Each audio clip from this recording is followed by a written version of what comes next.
It is safe to say that The Mandalorian was a success, both critically and commercially, gaining acceptance from the majority of reviewers and the general audience. So much so, in fact, that the series has been nominated for 15 Emmy Awards as of the publication of this video. Without a doubt, the force is strong with this one. Therefore, it was no surprise that the green light for a second season was given almost immediately. What does come as a surprise is that even before having a picture or a trailer for this second season, it was revealed that important characters in the Star Wars franchise will be making appearances. As part of the surprise roll call, we have actors like Temuera Morrison coming back as Boba Fett, Katie Sackhoff playing her Star Wars Rebel character in real life, Bo-Katan, and the most surprising so far, Rosario Dawson playing the ex-Jedi Ahsoka Tano. The cool thing is that even with this impressive cast that now fills the series with iconic and fan-favorite Star Wars characters, not including those that may still appear and those that are returning to the series, there is still a chance for one more surprise appearance. One who is possibly the most important character of the series timeline, Luke Skywalker.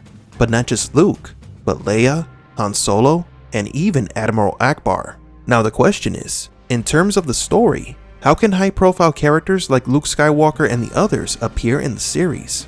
How plausible can that be? The answer to that question is what we are going to discuss today. How Luke Skywalker can appear in The Mandalorian. Even though the idea of Luke Skywalker appearing on The Mandalorian may sound a bit childish or fanfiction-like, if we take the time to analyze the premise, we will find out that it is not too difficult to imagine at all. In fact, it could be something that is expected to happen in the future. The first thing we need to analyze is the actual situation in which Mando finds himself in with Baby Yoda. After Mando defeated Moff Gideon, temporarily anyway, he decided to leave with the child, believing it to be too dangerous to remain in Navarro, regardless of Greef Karga's suggestions. Even though the Empire was defeated, they still have pockets of influence here and there. The New Republic was also mentioned in the series, although Mando took it as a joke.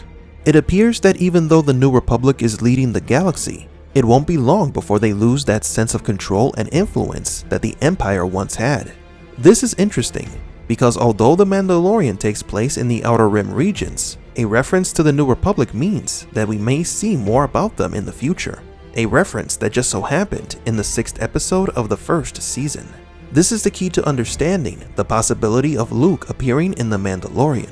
It's clear that the series will continue developing the Mandalorian's fight to protect his adopted son, Baby Yoda.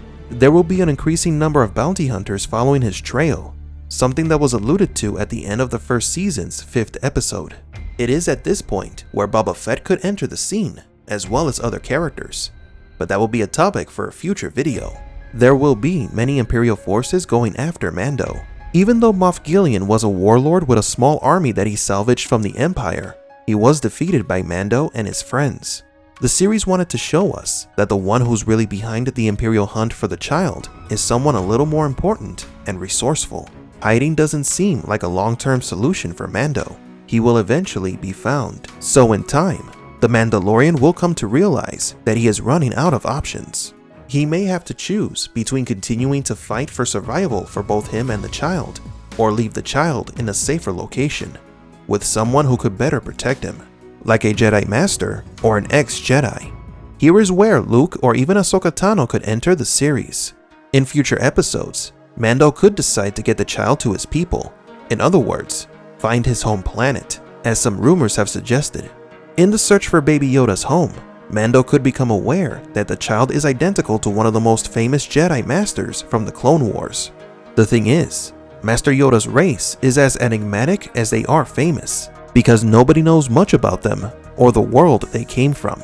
There is also a chance that it may finally be revealed that Baby Yoda is not of the same race as the Jedi Master, but a clone of him, the result of an experiment created by the Empire, and therefore a child with no parents. On the other hand, he could be a direct descendant of Master Yoda, and this would make the Mandalorian search for anyone that has been in contact with the old Jedi. Maybe Ahsoka could be the one that guides him. At this point in the Star Wars timeline, the only allies that the Jedi Master would have are Luke and Leia. heroes and leaders of the New Republic. And since the New Republic is an enemy of the Galactic Empire, then it would make sense for Mando to contact them and bring the child to Luke. Maybe that comment about asking the New Republic for help at the beginning of the series was foreshadowing future events. Perhaps the Mandalorian's destiny is to bring the child to Luke. Still, we shouldn't jump to conclusions because there is also Leia, Luke's sister. Now I know many of you are thinking that this is impossible, mainly because Mark Hamill is too old to play a young Luke Skywalker, and we still don't have a suitable candidate for such a role. But we can't forget that Disney has already used technology to rejuvenate their actors, like they did with Carrie Fisher in Rogue One. The most curious thing is the rumor that has been going around that states that Mark Hamill signed a contract with Disney that has a clause that permits them the use of his likeness in future Star Wars movies and on the Galaxy's Edge theme attraction. Even though there are a lot of rumors about certain characters making appearances in The Mandalorian, there hasn't been one about Luke himself. And this could be because he will not be played by a physical actor, but by a digital one, just like they did in Rise of Skywalker. None of this confirms that Luke Skywalker will appear in the second season of The Mandalorian, but it is possible, in a future far, far away, maybe several seasons into the future. The massive success that this series got, and how well Star Wars fans embraced it, means that the production could get a bigger budget, and that could be the entry point for the iconic characters of the franchise. If this happens, it's not only plausible for the Mandalorian to make an attempt at contacting the New Republic, but also he can learn about the young Jedi that was trained by an old creature that shares the same look as the child and goes looking for him. Perhaps this is the chance we've been waiting for to finally see a dignified Luke Skywalker after the fall of the Empire and before the destruction of his Jedi Academy at the hands of his nephew, Ben Solo, aka Kylo Ren. At first I thought that Ahsoka Tano's appearance in The Mandalorian was a long shot, and yet here we are. Ahsoka making her live-action debut, played by Rosario Dawson, fulfilling the dreams of many fans. Out of all the crazy possibilities for the series, I think the one that strikes me the most is for Mando to learn about the Yoda species, and that somehow it will lead him to Luke. Who else can protect the baby? To give the child a safe place where he can grow and possibly become one of the most powerful Jedis ever.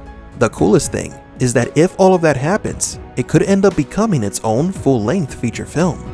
But that's also for a future video. But what about you?